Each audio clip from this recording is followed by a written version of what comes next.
Et pour BFM TV, Patrick Sauce fait un tour des bureaux de vote en région parisienne cet après-midi. Patrick, vous êtes maintenant en direct du 8e arrondissement de Paris. Quelle est la tendance ? La tendance est peut-être un peu différente par rapport aux autres arrondissements.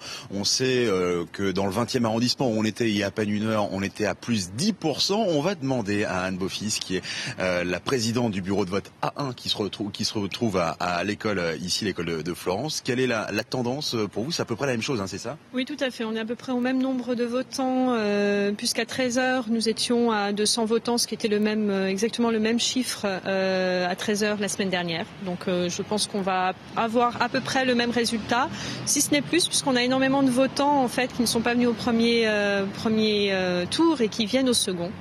Donc on verra la surprise. C'est à peu près 7%, hein, c'est ça. Et vous me disiez, ce qui fait qu'il y a à peu près autant de participation, c'est qu'il y a à la fois des nouveaux votants, puis aussi d'autres qui étaient un peu malheureux du choix, en tout cas des deux premiers candidats.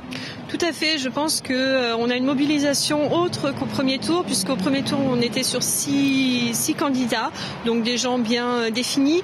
Au second tour, on est sur quelque chose de plus ouvert, et donc je pense que des personnes qui ne sont pas forcément de la même sensibilité que le Parti socialiste, c'est-à-dire des gens plus à gauche, des gens peut-être plus centristes comme les partis radicaux, vont venir voter pour ces primaires citoyennes pour le second tour.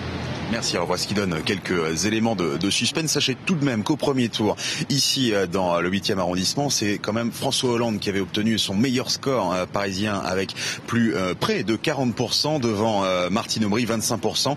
Quant à Arnaud Montebourg, il avait obtenu moins de 12%, donc c'est l'élément de suspense sera plus ces gens qui sont venus voter spécialement pour le second tour que ceux qui avaient voté pour Arnaud Montebourg au premier tour.